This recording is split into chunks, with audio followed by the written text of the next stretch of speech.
tur bi Pape Ousseynou Pouye la nekk responsable cellule Pastef Grand Mbao en même temps bokk ci mouvement national des cadres de Pastef et en même temps ñu nekk tamit ay acteurs de développement au niveau de la commune de Mbao. waaw damay wax ni dafa nekk lu normal ci ñun parce que ñu xamee ñu ci ay actions de développement. Parce que ñun lu ñu jàpp mooy que ne politique boo koy def li si njëkk mooy na nga war a amal njariñ sa askan te ni nga mënee amal njariñ sa askan dafa bëri ay fànn ñu jàpp que ne cadre de vie tamit dafa nekk lu am solo parce que nit bu ñëwee si biir Mbao li ko fi njëkk a frappé mooy cadre de vie bi nu mu mel te demoon nañ ba gis benn melokaan bu xamante ne dafa jéggi dayo si tali Mbao bi dalee ko si rond point ba dugg biir Mbao ba dem tamit Petit Mbao ñu dem ba benn moment boo xamante ne ni sax tali bi sax duñ ko gis ñu ne lii nii buñ ko bàyyee nii dina xaw a naqaree gis tuuti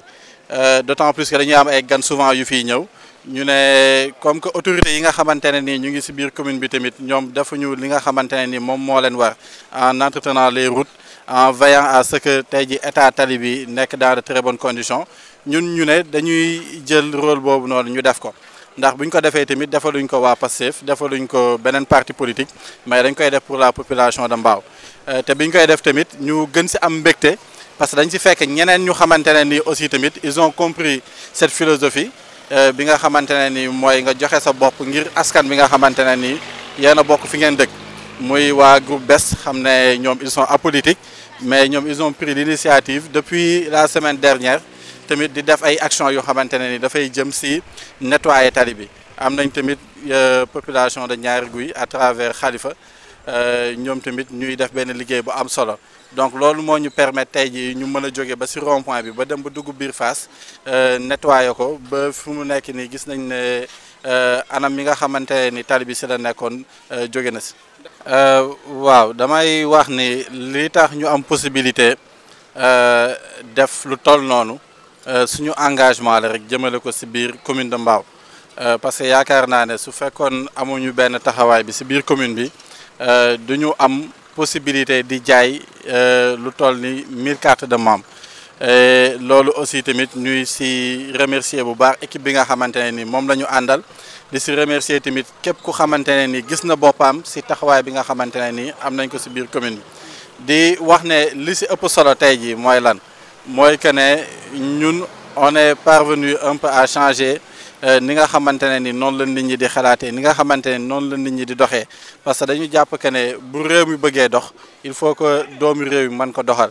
donc montage de cellule bi comme ni ma ko waxee rek du woon finalité te tamit du objectif final bi mais dafa nekk benn étape rek si objectif bi nga xamante ne ni ñun am nañ ko te objectif boobu noonu mooy ñu soppi xar kanamu commune de Mbao donc c'est vrai que ça a été une première parce que au niveau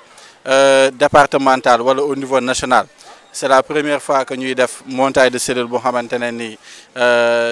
toll na si lim boobu noonu et puis ñu siy féliciter ñi nga xamante ne ni ñoom ñoo jàppoon si liggéey bi yëpp et puis di wax ni malgré le fait que waa amoon na ay wax yu sew amoon na coow mais li ëpp solo nañu jàpp que ne ça a été une très grande réussite et que waa Mbao ñëw nañ wuyu si ñu gis nañ seen bopp si ni nga xamante ne ni noonu la ñuy doxalee suñuy activité te su ma nee waa Mbao tamit damay wax waa commune bi yëpp parce que boo xoolee tey jii bien vrai que ñu ngi def set setal bi au niveau de Grand Mbao mais da ngeen fiy gis waa Petit Mbao da ngeen fiy gis waa gox bi da ngeen fiy gis waa Kër Mbaye Fa da ngeen fiy gis waa Zac Mbao donc loolu day wane tout simplement que ne liggéey bi ñuy def waa commune bi yëpp si gis seen bopp te liñ si gën a jublu tamit mooy que ñu am adhésion ñëpp. di wax ne tamit dafay am benn concept bu am solo boo xamante ne ni à partir de maintenant dafay am solo ñu instauré ko fi mooy ay bés yu xamante ne ni dañ koy tànn ñu jël premier dimanche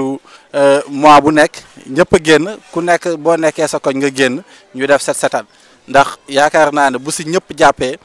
Mbao xar kanam bi dina changer parce que si li ñu jot a gis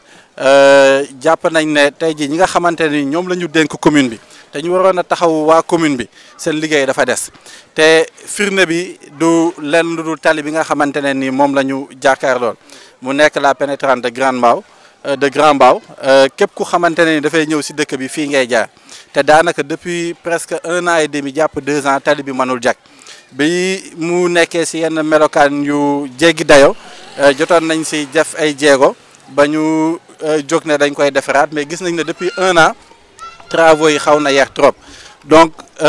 bu ñu bàyyee autorités yi fi nekk rek ñuy doxal yaakaar naa ne lu bëri dina lajj si biir commune bi donc li ëpp solo tey jii mooy que ñu changer suñuy mentalité à partir de maintenant ñu jàpp premier dimanche de chaque mois comme jour bu xamante ne ni dañ siy def ay set-setal te du journée politique mais dafa nekk une journée citoyenne boo xamante ne ni que ce soit les associations que ce soit les groupements de femmes que ce soit même les partis politiques que ce soit tout mouvement bu xamante ne li ko tax a jóg moom mooy intérêt Mbao li ko tax a jóg mooy développement commune Mbao ñoom ñu mën a génn tous les premiers dimanches te loolu dañ koy tàmbale si biir commune bi ñuy woo commune yëpp tamit ñu ñëw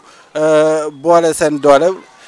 participer si journée boobu noonu ba mu nekk tamit une journée nationale ñu xam que ne tamit cadre de vie dafa nekk lu am solo te xale yi tey bu ñu leen bëggee tàggat bu ñu leen bëggee yar il faut que ñun mag yi ñu mën a joxe le bon exemple donc bu ñu doxalee noonu rek yaakaar naa ne mentalité dina commencer changer te dëkk bi tamit dina am melokaan boo xamante ne ni képp ku fi ñëw képp ku ko gis tamit sa xol dina sedd. waaw li ma leen di lancer mooy juste que ñu gën a redoubler de prudence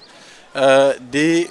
lancer aussi tamit un message à nos autorités parce que tamit lu ñu manti wax c'est la plage de Mbao donc dafay am solo tamit que la municipalité mën a wut ay nit même bu dee 5 ba 6 personnes yoo xamante ne ni au moins bu ñu leen tegee ci littoral bi dinañ mën a réglementer tey ñi nga xamante ne ni dañ fay sangu parce que pour la plupart ce sont des élèves yoo xamante ne ni dañuy dem jàngi ba wàcc dem géej di sangu te ndaw dafa jouer rôle bu am solo la dernière fois ñu ngi naan lu mat juróom-ñaari nit ay xale jot nañoo raw ci géej gi am na sax ñu naan ëpp na loolu am na ñu dem ba naan fukk te loolu dafa nekk ay pertes yu énorme moo tax au-delà tey jii ñuy conscientiser nos jeunes frères di leen wax ne c'est bien que ñuy dem géej di noppalaku di déstressé wu et tout mais tamit nañu am ay limites nañu tamit xam que ne géej amul bànqaas képp ku xamante ne ni tey jii yow leer na la même ñun ñi nga xamante ne ni sax ay lébu lañ sax mën nañoo fee si géej gi la ñu yaroo am na géej gi melokaan yu muy mel duñ si dugg donc masama ku xamante ne ni peut-être moom ajoor la wala novice la donc ñu leen di woowaat à plus de responsabilité képp ku mënul fee bu fekkee mënoo ñàkk sangu nga yem si tefes bi et aussi tamit au niveau tamit de nos autorités la municipalité puisse dépêcher des personnes je sais pas si c'est déjà fait si c'est déjà fait tamit c'est une bonne chose bu fekkee jotuñu ko def tamit c'est le moment de le faire parce que tamit yaakaar naa ne bekken amul njëkk waaw te lu ñu mën a def tey ji pour sàmm suñuy rakk suñuy doom ba duñu am ay gàllankoor si géeju Mbao bi tamit dafay nekk lu xamante ne lu am solo la. d'accord ci kaw loolu ñu gis ne instant école tëj na te gis nañ ne dañuy gis cellules yi day am ay nan lañ ko ay responsables yi nga xam ne ñoo yor wàllum jàng yi ci loolu noonu ñoom lan ngeen di wàcc ci vacances yi pour xale yi. waaw si vacances yi mooy que ne kon li may waxoon si njëlbeen mooy approche citoyenne la ñuy am parce que tamit ndaw yi dañ leen di war di occuper si anam yi nga xamante ne ni noonu la gën a rafetee maanaam tey ji doxalin bi nga xamante ne ni moom la ñuy am te moom la ñuy def mooy xool si biir vacances yi nan lañ leen di tàggatee si wàllum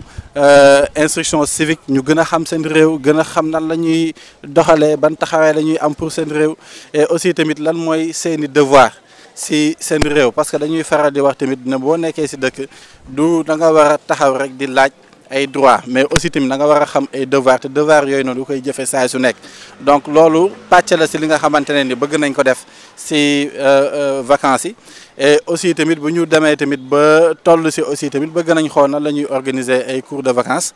jagleel ko jeunes yi nga xamante ne ni peut-être bëgg nañ tàggat seen bopp balaa école la tëj xool tamit nan la ñuy organiser aussi tamit ay activités yu xamante ne ni dafay jëm si divertir jeunesse bi parce que aussi tamit boo demee ba jàng pendant 9 mois aussi tamit dafay am solo aussi tamit nga am benn moment boo xamante ne ni da ngay xaw a divertir tuuti sa bopp mais comme li ñuy wax rek divertissement lu mu am tamit finalité bi mooy ñu tàggat leen si en même temps ba buñ si jógee aussi tamit dañuy gën a am dëgër laay gën a xam nan la ñuy doxee te tamit mbaaw kese moo si gën a bénéficier wu. d'accord ci kaw loolu xam naa ne mbii la ñuy tëjee muy que tabaski bi dèjà mi ngi nii jub si na te dèjà li si des bëreetul lan ngay wax nit ñi nga xam ne ñooy waaj tabaski bi ak lan nga leen di ñaanal ak yokkute la si wàllum tabaski bi. ah man de tabaski bi moom comme lu ñuy wax rek dafa nekk fête bu am solo bu xamante ne ni moom voilà borom kër yëpp dañuy ñaan yàlla am lu xamante ne ni dañ koy yóbbul seen njaboot. Donc li ñu siy wax rek mooy yal na yàlla woyafal yen bi si ñëpp képp ku xamante ne ni tey jii bëgg nga xar wala bëgg nga lu xamante ne ni da nga koy jox sa njaboot yal na la ko yàlla yombalal yàlla def tamit ñun ñëpp ñu fekkee ko si jàmm ak salaam mu bañ a doon tamit suñu mujjantul tabaski yàlla gën a dëgëral taxawaayu ñëpp taxawaayu waa Mbao yëpp waa commune de Mbao yëpp muy Kër Mbaye Fall Zac Mbao Petit Mbao Grand Mbao yàlla sàmm leen may leen wér ak wérle ñuy dund ay ati at di ko fekkee di wax tamit rek ne tabaski moom c'est vrai qu'il y a beaucoup de pression mais ku nekk na def lu mu mën rek waaw parce que dañuy wax ne def loo mën boo tëddee nelaw waaw te yàlla moom yaakaar naa ne tegul benn mbindeef lu xamante ne ni mënu ko donc au delà ñuy ñaanal mu yombal lépp nit ñi mais nit ñi tamit nañu am conscience que ne tabaski benn fan la donc lu si waay di def rek na doon lu xamante ne ni daf koo man waaw donc xam naa foofu laay tëjee si question boobu noonu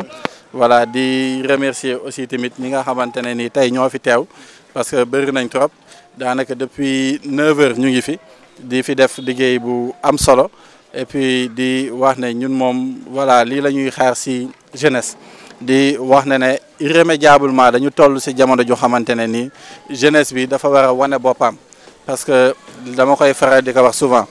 ñun dañu nekk